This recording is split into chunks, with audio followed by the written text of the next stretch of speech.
Bem-vindos a mais uma conversa profunda. Sabe aquela sensação de estar meio perdido num labirinto? Na vida moderna, Cheia de coisa contraditória, né? frustração, um ritmo que parece engolir a gente, deixa uma tensão no ar, assim. É um sentimento bem comum hoje em dia, acho que muita gente se identifica. Mas olha, hoje a gente tá com um material aqui que se propõe a ser mais que um mapa para esse labirinto, sabe? Ele sugere um jeito de transcender o labirinto em si. Estamos falando de uns trechos escolhidos do livro Viver Agora, do Joel S. Goldsmith. É um trabalho que busca assim, uma perspectiva espiritual para lidar justamente com esses desafios de hoje. Então, a nossa missão aqui é explorar juntos as ideias centrais do Goldsmith. Tipo, como é que a gente pode, de fato, viver o momento presente?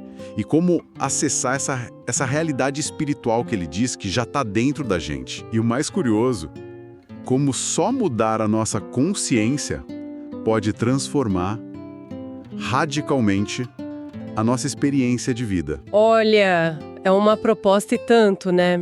Bem fascinante. Acho que a gente pode focar em alguns pilares do pensamento dele, que aparecem bastante nesses trechos. Primeiro, essa ideia de unicidade. A união com a fonte divina. Que para ele não é uma meta lá longe, sabe? É uma verdade para reconhecer aqui, agora. E segundo, essa transição que ele fala, que é bem crucial. Sair de viver sob a lei. A lei, tipo causa e efeito do mundo material. Isso, as regras aparentes, né? Do mundo que a gente vê. Para viver pela graça, que seria um outro estado de consciência onde valem outros princípios. Entendi. Certo, então vamos começar por esse. Esse nó da vida moderna que a gente falou. Goldsmith aponta uma coisa que, nossa, talvez a gente reconheça bem. Essa nossa mania quase automática de focar no que falta, né? No problema. Mesmo quando tem coisa boa em volta. Amor, saúde, dinheiro. É verdade. As de fora, humanas, falharam mesmo. Por que será, né, que a gente faz isso? É uma boa pergunta. Talvez a gente esteja muito condicionado a buscar solução fora, né? Algo que a gente possa pegar, ver. A ideia de um recurso interno, invisível, parece meio menos confiável no começo. Sim, menos concreto. Exato. E o Goldsmith argumenta que essa busca sem fim do lado de fora é parte do próprio labirinto. A promessa central dele, esse caminho infinito que ele menciona nas orelhas e na página 11, é justamente inverter isso. Inverter a lógica. Isso. A chave não está em conseguir mais coisa de fora, mas em reconhecer a fonte de tudo dentro. Ah, Ele insiste muito na dignidade, na infinitude da nossa natureza real quando a gente está conectado com essa fonte. A gente não é vítima das circunstâncias para ele. A gente é expressão dessa fonte. e isso leva direto pro título, né? Viver agora. A ideia central. Ele é bem direto na página 14. O futuro não é algo que tá esperando a gente lá na frente.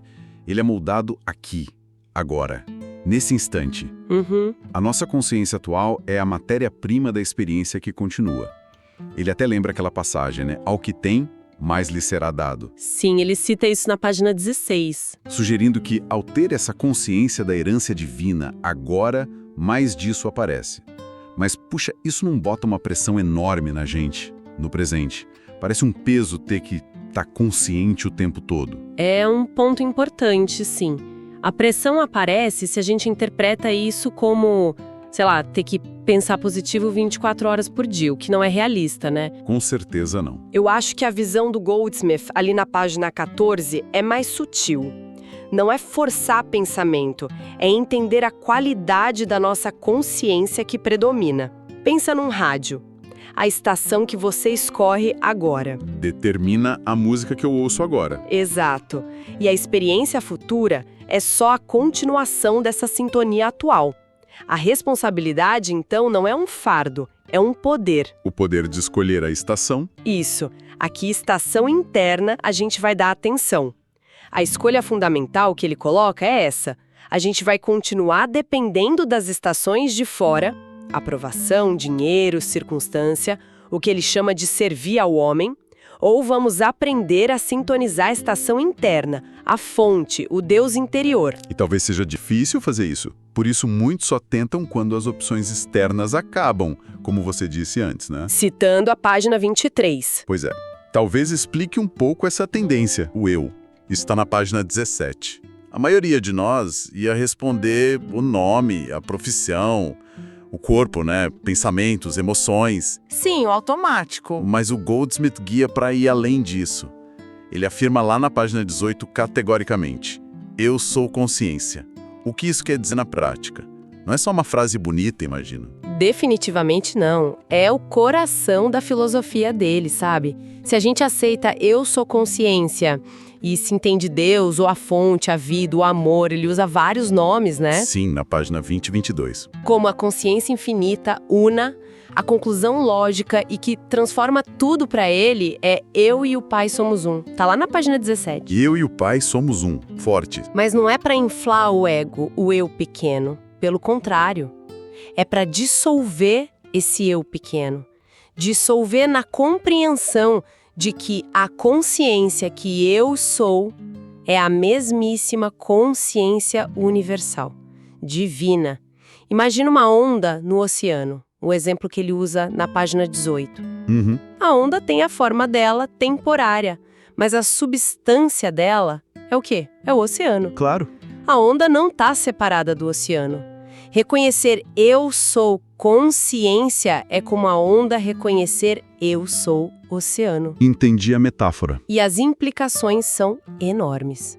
Saúde que já existe, capacidade infinita, segurança. Não são coisas pra gente buscar fora. São aspectos da nossa natureza para reconhecer dentro. Exatamente. É um resgate daquela dignidade que ele fala nas orelhas do livro. Uma dignidade que já é nossa. Ok, eu sou consciência. Eu e o Pai somos um. Conceitos poderosos. Mas aí vem outra ideia. Nossa, parece ainda mais radical. Goldsmith diz que essa consciência não só percebe a realidade, ela é a própria substância de tudo. Ah, sim. Isso tá nas páginas 17, 91. Inclusive do nosso corpo físico. Isso desafia, nossa, tudo que a gente pensa sobre o mundo material, né? Totalmente. Como que ele sugere que essa percepção, que parece tão abstrata, pode impactar algo concreto? Tipo, uma dor de cabeça, uma conta para pagar, o medo da violência. Essa é a ponte, né, entre a metafísica profunda e a vida prática. A chave está no que ele chama de impessoalizar o erro. Impessoalizar o erro. Como assim? Páginas 72, 74. Se a consciência divina é a única substância real, o único poder real, então qualquer coisa que pareça contrária a isso, doença, falta, briga, não tem uma origem real ou individual. Não é minha doença, meu problema. Exatamente. Para ele, esses erros, essas aparências negativas, vêm do que ele chama de mente carnal. É como um conjunto de crenças falsas que todo mundo meio que aceita, sabe? Uma hipnose coletiva que diz que a limitação é real. Uma hipnose coletiva. Interessante. Pensa numa TV antiga com estática, com chiado. Lembro bem. O problema não tá nos pontinhos individuais da tela que mostra a imagem ruim. Tá na interferência no sinal, né? Na transmissão. Ah, a crença falsa universal seria a interferência. Isso. Você não conserta o chiado mexendo em cada pontinho. Você conserta o sinal. Entendi a analogia. Então, impessoalizar seria parar de me identificar com o problema e reconhecer que ele vem dessa estática coletiva, desse chiado. Exatamente. E o passo seguinte, que é crucial, perceber que essa estática, essa crença falsa, seja sobre doença, idade, falta, não foi criada por Deus, pela consciência infinita. Certo. E se Deus não criou, ela não tem lei divina para sustentar ela, não tem substância real, não tem poder próprio. Isso ele reforça nas páginas 48, 50, 72 a 75. Ela só existe enquanto a gente acredita nela. Basicamente, o ato de curar ou harmonizar, então, não é lutar contra a aparência ruim. É tirar dela o nosso reconhecimento, nosso poder mental. É entender a irrealidade fundamental dela, à luz da realidade única da consciência. E isso tem a ver com não julgar segundo as aparências que ele menciona nas páginas 80 e 82. Diretamente. O exemplo do médico que ele cita na página 75 é perfeito. O momento da cura não é só quando o remédio X faz efeito. Pode ser quando o médico, ou o paciente, ou os dois, tem aquela sacada interna Qual sacada? de que a doença não tem uma lei divina por trás, não tem um poder próprio que a sustente. Essa compreensão, essa percepção correta, ela mesma já é a atividade que cura. Ela abre espaço para a harmonia voltar. Fascinante. Mas isso me leva a outra questão, sobre as barreiras dentro da gente. Nas páginas 26 e 29, Goldsmith traz uma ideia que, nossa, me pareceu bem contra o senso comum. Ele diz que até o desejo por coisas boas, saúde, sucesso, até querer ajudar os outros, pode ser uma barreira para o caminho espiritual. Como assim? Querer coisa boa não é natural, positivo? É contraintuitivo mesmo, a gente foi ensinado a valorizar e buscar essas coisas, né? Claro. O ponto do Goldsmith, pelo que entendi ele nas páginas 29 e 30, não é que saúde ou dinheiro sejam ruins. Longe disso. A questão é a origem do desejo e o foco. Origem e foco. Quando a gente deseja muito uma forma específica, 1 milhão na conta, a cura daquela dor, o parceiro ideal, a gente está, mesmo sem querer, afirmando que está separado da fonte. A fonte, que já é a substância de todo bem. A gente está focando na forma de fora e reforçando a crença de que precisa pegar algo de fora para ser feliz, para ser completo. E qual seria a alternativa? Goldsmith sugere que o único desejo válido nesse caminho espiritual seria conhecer Deus, conhecer a fonte, a consciência una. Só esse? Porque, segundo ele, ao buscar a substância, essa união consciente com a fonte, todas as formas necessárias apareceriam naturalmente, sem aquela tensão, aquele medo que vem junto com o desejo pessoal pelas coisas. Ah, entendi. Então, desejar as formas reforça a sensação de que falta algo de separação, Exato. enquanto desejar a fonte reforça a conexão, a plenitude que já existe. Faz sentido. E imagino que isso se ligue direto ao medo, certo? Diretamente. O medo, como ele descreve bem ali nas páginas 55 a 57 e 60, surge justamente porque a gente dá poder às formas externas. Como assim? Medo da crise econômica. O poder está no dinheiro, no mercado, certo? Certo. Medo de doença. O poder está no vírus, no corpo. Medo de violência. O poder está na arma, na outra pessoa. Sim, a gente pensa assim. A libertação do medo vem de perceber cada vez mais que o único poder real mora na consciência, na fonte, e não nessas formas que mudam o tempo todo. Uma bomba atômica, por mais terrível que pareça, é só uma forma. Sem a consciência, ou a crença coletiva que dá significado e poder para ela, ela seria só um objeto, inerte. Nossa, pensa assim, é diferente. Reconhecer isso, aos poucos, vai libertando a gente do domínio do medo. Não é negar que as formas existem, veja bem. É negar que elas têm um poder próprio, separado da consciência. Entendi. Negar o poder independente delas. E qual seria o caminho prático para cultivar essa percepção? Para sentir mesmo essa conexão com a fonte e diminuir o poder do medo, do desejo pelas formas? Aí entra a meditação, que pro Goldsmith é a ferramenta principal. Isso está nas páginas 41 e 42. E não é necessariamente uma técnica super específica, cheia de regra. É mais a prática de voltar a atenção para dentro. Aquietar a mente que não para. Exato. Aquietar a mente discursiva. Ele descreve como uma jornada de volta para a casa do Pai, uma atividade da própria consciência. E ele acalma a gente, dizendo que o progresso pode parecer lento no começo, quase invisível. Como aprender um instrumento. Isso, como aprender violão, ele compara. Você pratica, parece que nada acontece, mas cada vez está construindo a habilidade, a conexão, a persistência é chave. Ele fala disso nas páginas 50 e 51. E qual o objetivo dessa meditação para ele? Não é ter visões, pensar coisas elevadas? Não necessariamente.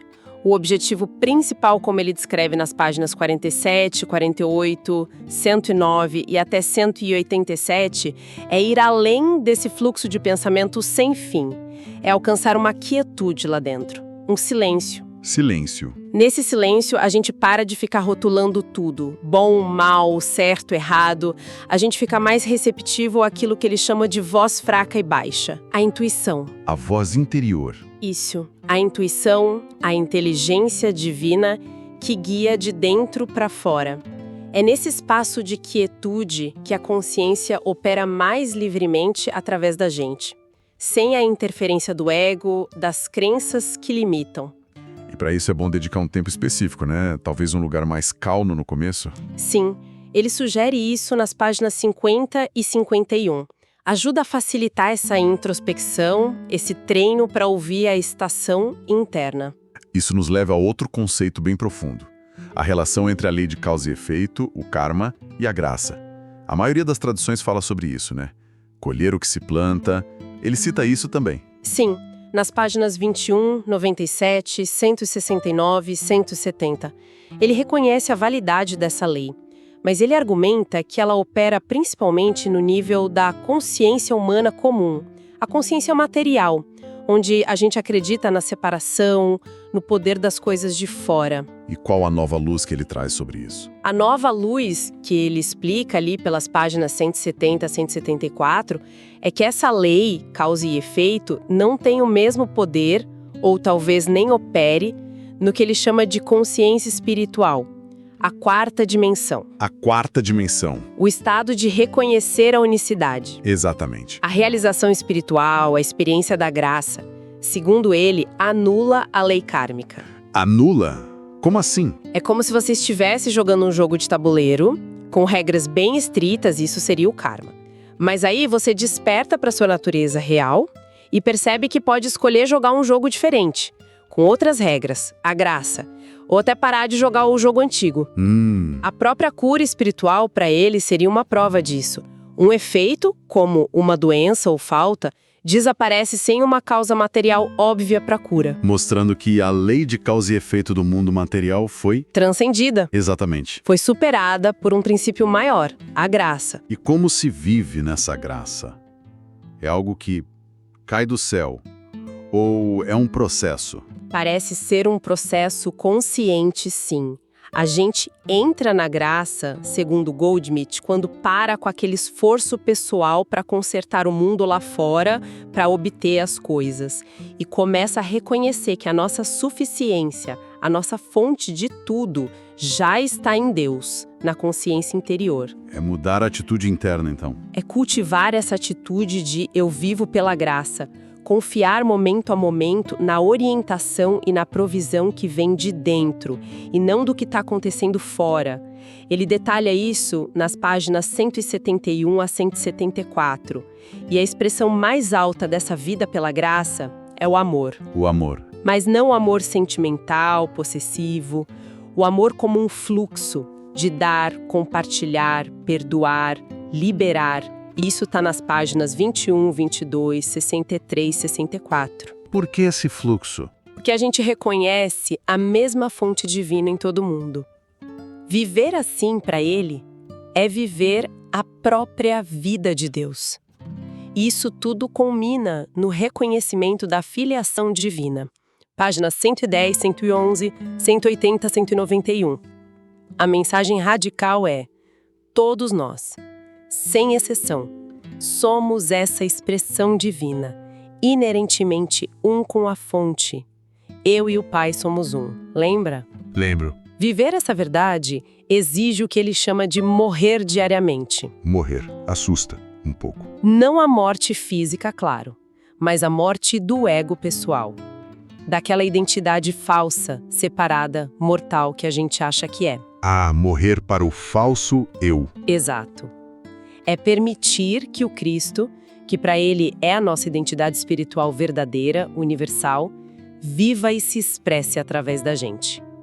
Ele até sugere que histórias como a Natividade, a Imaculada Conceição, tenham um significado espiritual profundo nesse sentido. Não só eventos históricos. Não só, mas símbolos da nossa capacidade, de cada um de nós, de nascer para essa consciência crística. Imaculada, livre das crenças limitantes do mundo. Uau! É muita coisa para absorver. mas a linha central parece clara. Recapitulando um pouco, o convite de viver agora é uma mudança radical de olhar, né? Parar de lutar com as sombras na parede, o mundo externo, e voltar a atenção para a luz interior, a consciência. É sobre realizar nossa unicidade com essa fonte. Não só pensar sobre isso, mas viver isso, agora. Exato, como uma experiência vivida. E fazendo isso, descobrir uma liberdade, uma harmonia que não depende do que acontece lá fora. Perfeito.